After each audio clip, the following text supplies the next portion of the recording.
मोदी सरकार भारत चीन सीमा पर तनाव और झड़प के बाद चीनी कारोबार को लगातार चोट पर चोट पहुंचा रही है। इसी बीच कोशिश है कि देश के भीतर चीनी आयात पर निर्भरता को किसी तरह कम किया जाए। इसी कड़ी में अब सरकार ने आयातित सोलर पैनल और सेल पर लगने वाले सेफगार्ड ड्यूटी को 1 साल के लिए और बढ़ा दिया है और कई सामानों के आयात पर टैक्स लगाए हैं। इसका सबसे ज्यादा नुकसान चीन को ही होगा, क्योंकि भारत में सोलर पैनल और सेल का सबसे बड़ा हिस्सा चीन से ही आयात किया जाता है।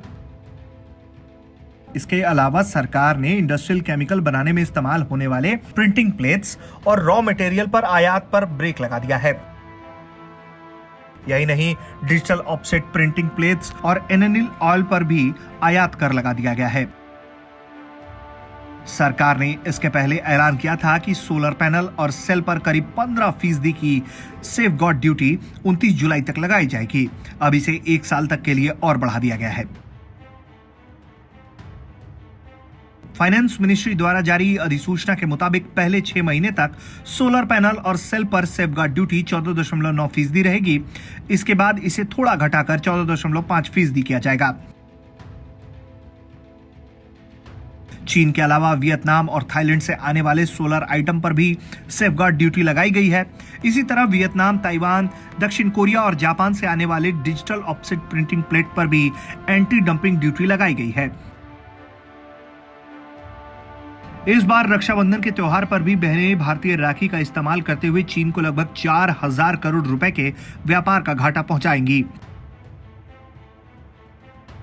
देश में राखी के त्योहार पर एक अनुमान के मुताबिक लगभग 6,000 करोड़ रुपए का राखियों का व्यापार होता है, जिसमें अकेले चीन की हिस्सेदारी लगभग 4,000 करोड़ की होती है।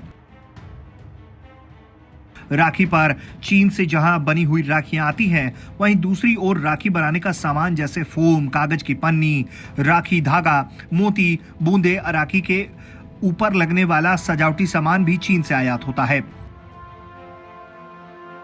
जून महीने में भारत चीन सीमा पर हुई हिंसक झड़प के बाद हमारे देश के 20 वीर जवान शहीद हो गए थे।